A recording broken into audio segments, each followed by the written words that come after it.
Pada video kali ini kita akan membahas tentang bagaimana cedera kepala menyebabkan seseorang kehilangan kesadaran atau dikenal dengan koma. Bersama saya Dr. Mustaqim Prasetya, SPBS dari Rumah Sakit Pusat Otak Nasional, Profesor Dr. Mahar Marjono di channel Kata Dokter.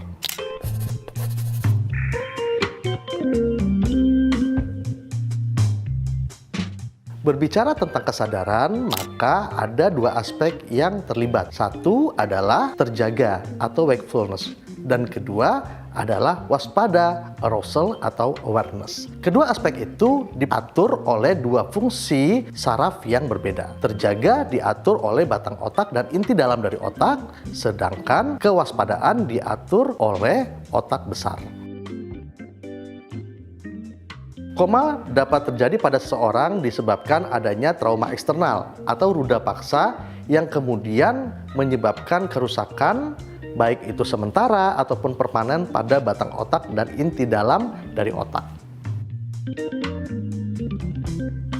Koma dapat terjadi dalam jangka waktu yang panjang jika kemudian kerusakan yang terjadi pada batang otak atau inti otak bagian dalam itu bersifat berat. Kita mengenal dengan istilah vegetative state. Vegetative state adalah kondisi di mana seseorang yang koma itu dia tidak bisa dikatakan meninggal karena fungsi jantungnya, fungsi bernafasnya masih berlangsung.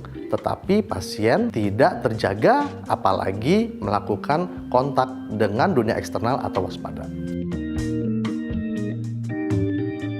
Jika cedera pada batang otak itu bersifat tidak terlalu berat, maka selama kemudian dilakukan perawatan dengan optimal, dengan baik, maka ada kemungkinan terjadi penyembuhan dari fungsi saraf tersebut. Tetapi jika kemudian tidak dilakukan dengan penanganan dengan baik, maka bisa saja kerusakan yang terjadi akibat cedera primer atau impact langsung dari benturan akan diperberat oleh cedera-cedera sekunder karena kondisi pasien yang mengalami perburukan. Jadi teman-teman, otak itu adalah pusat yang mengatur segala fungsi dalam tubuh kita. Jadi, jagalah keselamatan, kesehatan otak kita dari kemungkinan cedera eksternal. Salah satunya, jangan lupa menggunakan helm dalam berkendaraan atau melakukan kegiatan-kegiatan ekstrim yang sangat berpotensi menyebabkan benturan kepada kepala kita.